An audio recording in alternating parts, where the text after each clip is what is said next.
Hello, I am Jody Garzon. I am the chair of the Millis MBTA 3A Communities Committee.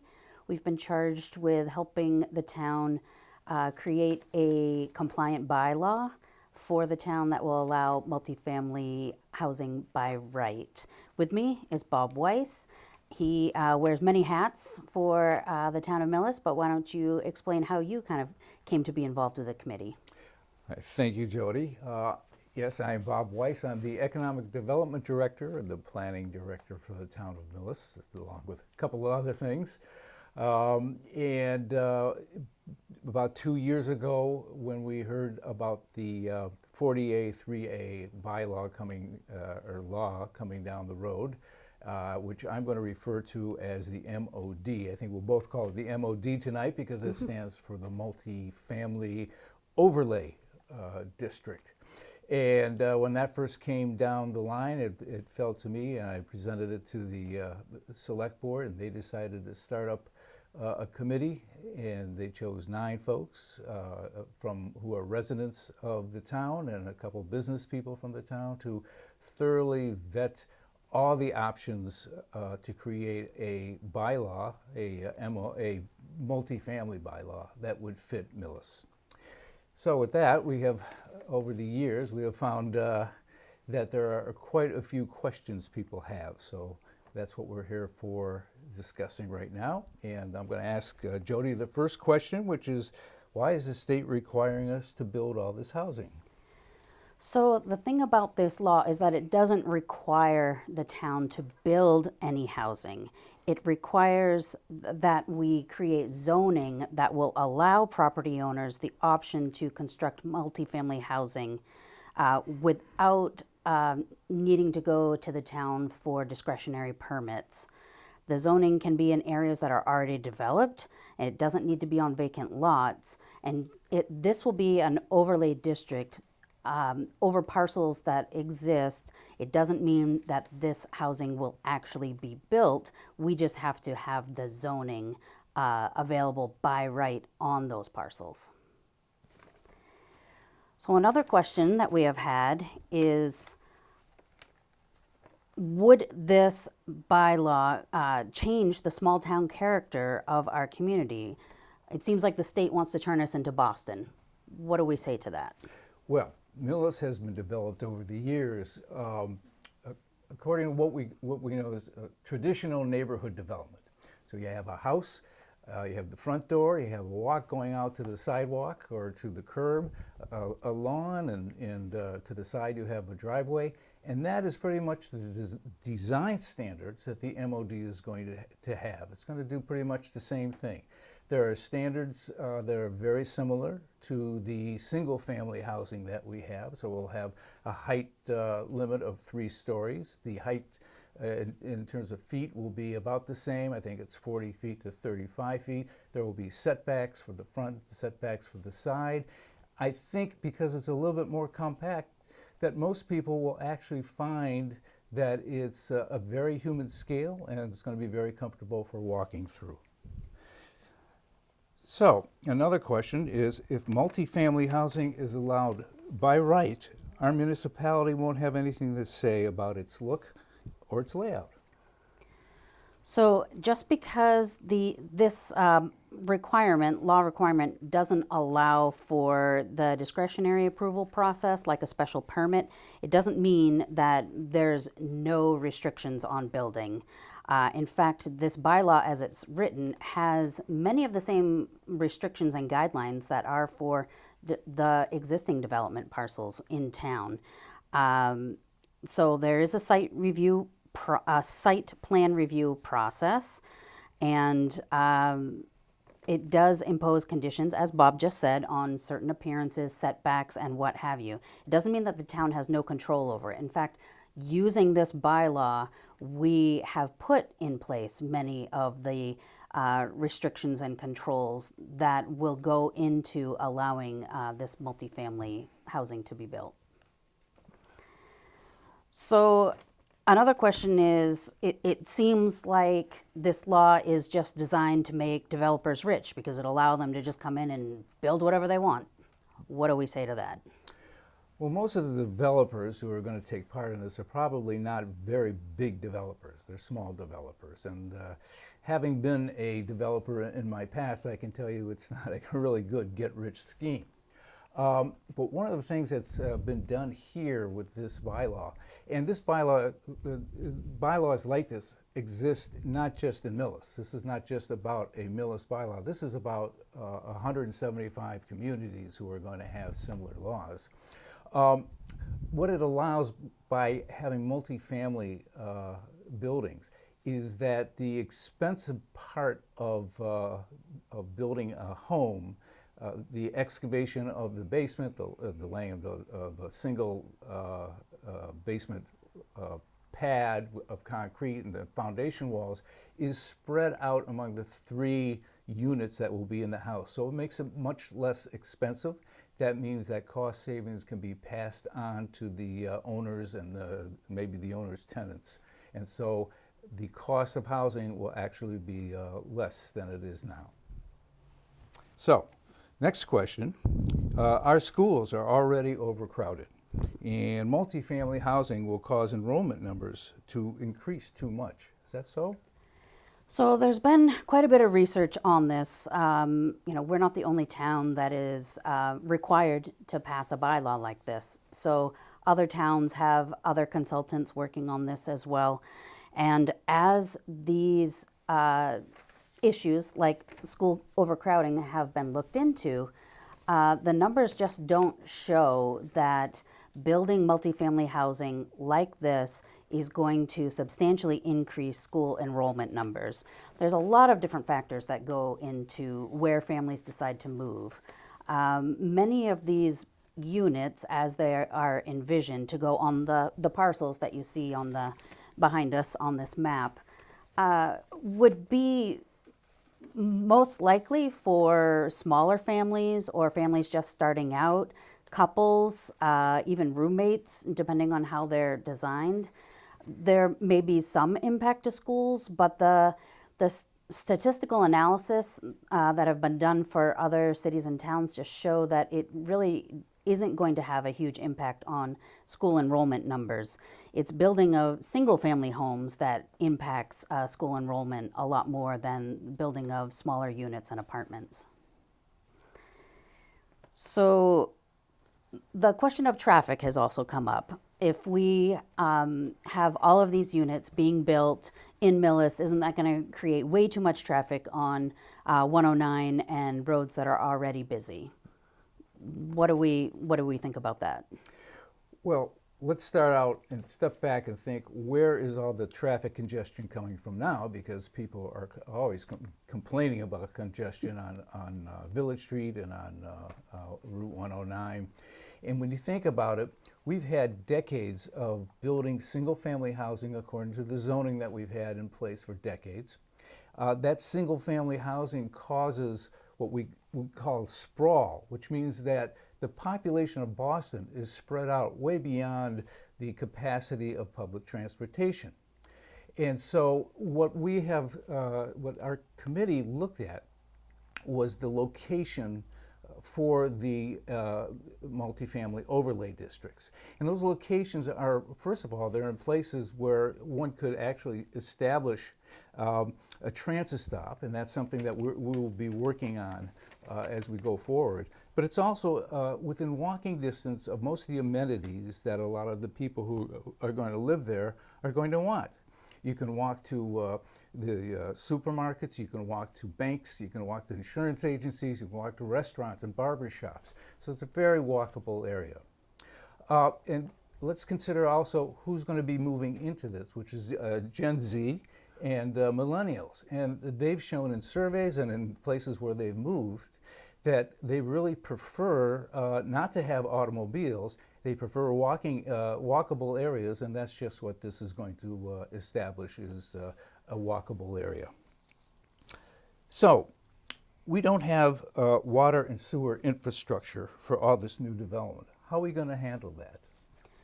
So one of the important things to realize with this is that it's not the town's responsibility to create water and sewer capacity. That will be determined through the development process. It will be up to the developer to present their case as to there being adequate water and sewer infrastructure there. Also, if we pass this law, we will have access to MassWorks and Housing Works state programs, grant programs that can help with some of our infrastructure challenges that we have in Millis. But the only way that this housing is going to be built is if the water and sewer capacity are there.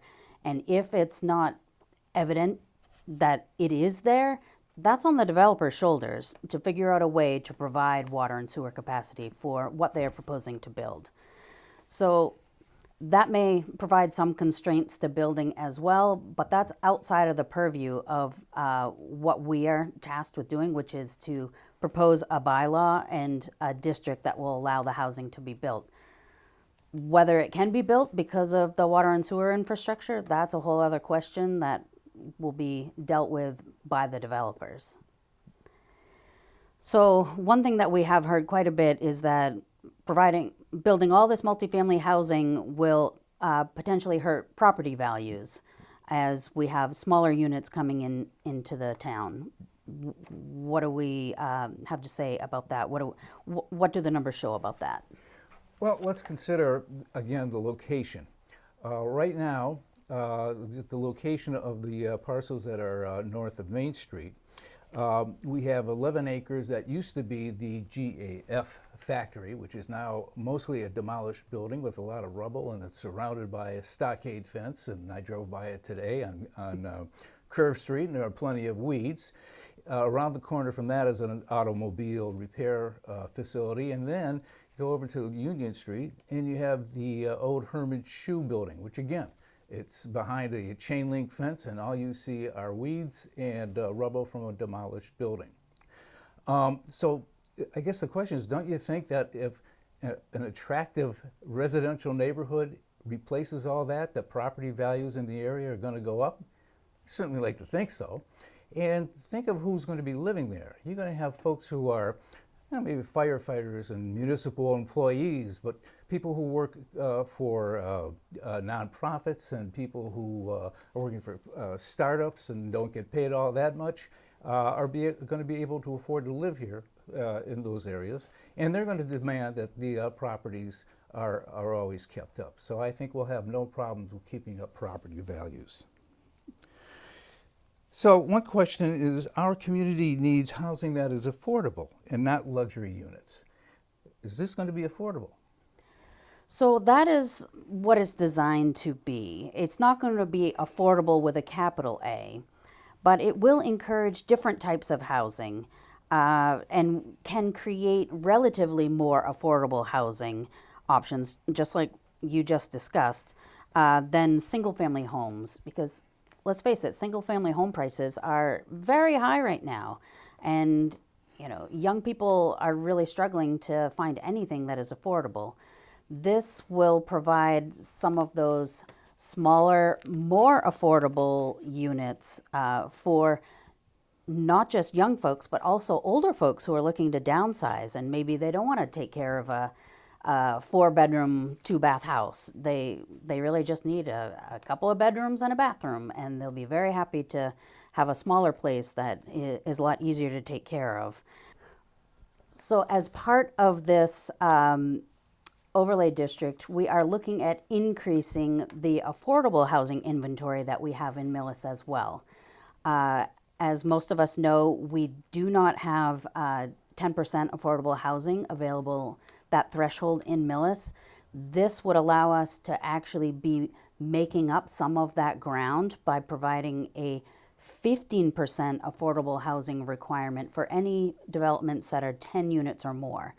So not only will it provide more affordable housing in general, it will also provide affordable housing for folks who maybe have been priced out of Millis and are looking to be able to stay here. So one question has to do with the environment. Building all this, multifamily housing, isn't that going to be bad for the environment? Well, now I can put on another hat. I'm also the I'm also the energy manager for the town, and actually I've been working in property development and building and environment all together for many years. One of the things that we should consider is that new buildings are built to a higher energy standard than ever before. In fact, we are energy stretch code community here in Millis, and that means that the highest standards have always applied to, or not always, but for the last 10 years, the highest standards in energy efficiency is always applied to Millis housing. And along with that, what that does is it means that housing in Millis will use less energy than old housing has been, and it will also use cleaner energy because now the standards are moving towards more electric households, which means it'll be a cleaner source than the natural gas. Now, also in the MOD, we've made sure that open space has been part of it. We are also requiring less parking per unit, which means that we'll have fewer or less asphalt on the properties, less impervious surfaces. So that means we'll have more of the stormwater runoff going into the ground as opposed to going into our sewers. So this question has been asked by many communities that are affected by this state law. Millis certainly isn't unique in asking the question of what happens if we don't comply. There are a few things. One is, this is a state law, so if we don't comply, we will be out of compliance with state law. That could result in, lawsuits, legal fees. I know I, as a taxpayer, don't really want to pay unnecessary legal fees. We certainly have enough expenses here in town that are using up our tax resources. But also, there are several discretionary grant programs that the state has that we would become ineligible for. I mentioned earlier the MassWorks program, the Housing Works program, but there are many grant programs that are within the Commonwealth of Massachusetts, including brownfields. Now, one of the sites we chose is the GAF site. It has the potential to be a brownfield site. If we do not comply with this law, we would not be able to tap into some of those resources to redevelop that site, which would revitalize that whole neighborhood. Bob, there are some other grant programs that we would also be ineligible for. Off the top of your head, can you think of a few that I may have missed? The one I'm thinking of primarily, well, I'll mention a couple of them. One is the underutilized buildings. We have a wonderful 1885 train station here that is in disrepair and needs, and nothing is being done with it. The underutilized buildings program can help us pay for the repairs necessary to put that building back into its original shape if we want, or into an enhanced condition, and be able to rent it out or even sell it. Another one is, and you mentioned the Housing Choice grants, and the reason that we have a multifamily overlay district bylaw is because we put a great deal of thought into this bylaw, and we had help from a consultant, and that was paid for by the Housing Choice grant program.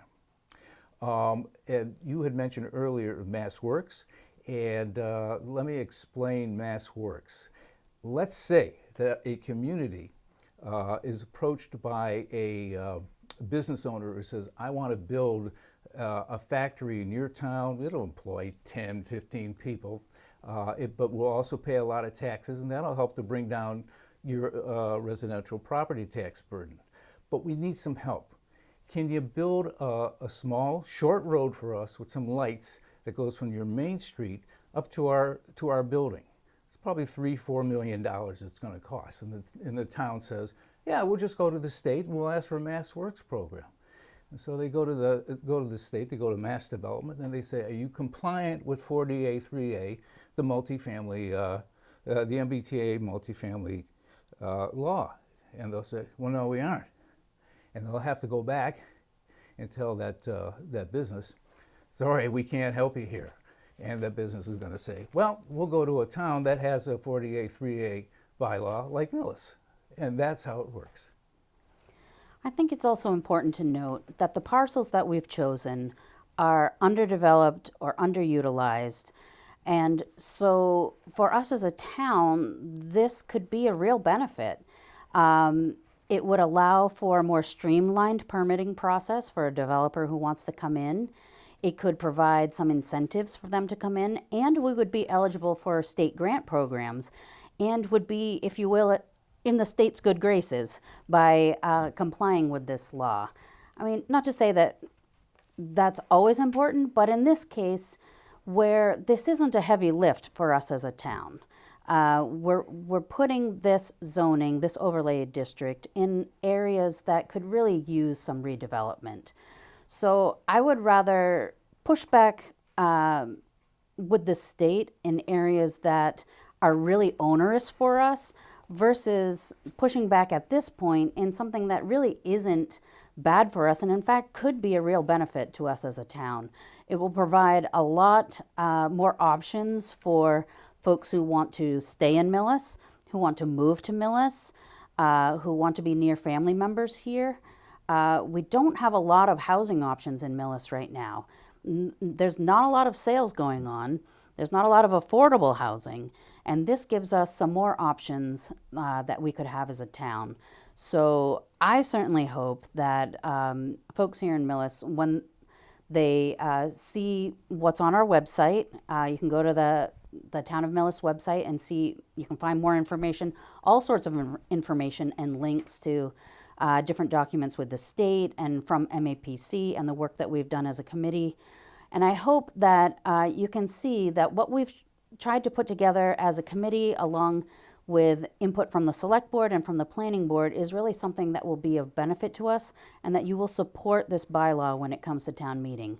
Because this can really be a benefit to us.